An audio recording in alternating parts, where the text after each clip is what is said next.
Bonsoir tout le monde.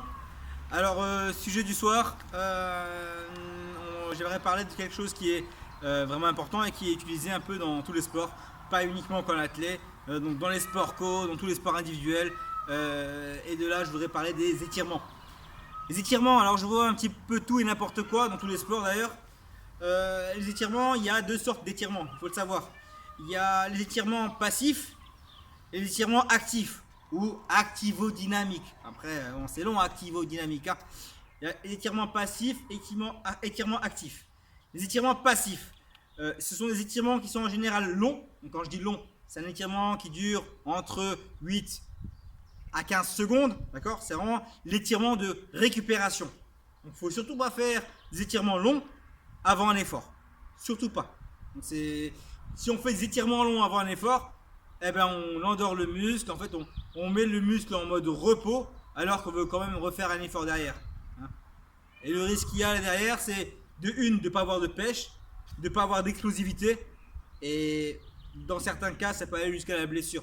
D'accord. Parce que les tissus musculaires se sont étirés au max et on va revenir essayer de les contracter. D'accord.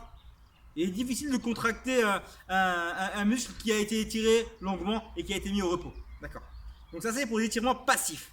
Il y a les étirements actifs ou activo-dynamiques. Ce sont des étirements relativement courts qui sont là pour préparer à l'effort. D'accord. Étirement court, quand je dis étirement court, ça dure jusqu'à 5-6 secondes. Hein, 5-6 secondes, pas plus. D'accord. Dans ce cas-là, il faut savoir qu'il faut absolument étirer les parties qui seront réellement utiles à l'effort. D'accord. Pour le footeux, le footeux, il va falloir qu'il étire les adducteurs, hein, important. Il en aura besoin vu que c'est pas comme l'athlète qui courra le 800, 1500 ou le 100 mètres. L'athlète travaillera dans un sens unique, alors que le footeux, lui, pourra partir de gauche à droite, faire des arrêtés, des machins, des départs. C'est relativement plus compliqué. D'accord. Vraiment important, il faut distinguer étirement passif et étirement actif. Donc, je répète, petit résumé, étirement actif avant l'effort, étirement passif après l'effort pour favoriser la récupération. Allez, je vous laisse faire étirement actif, étirement passif.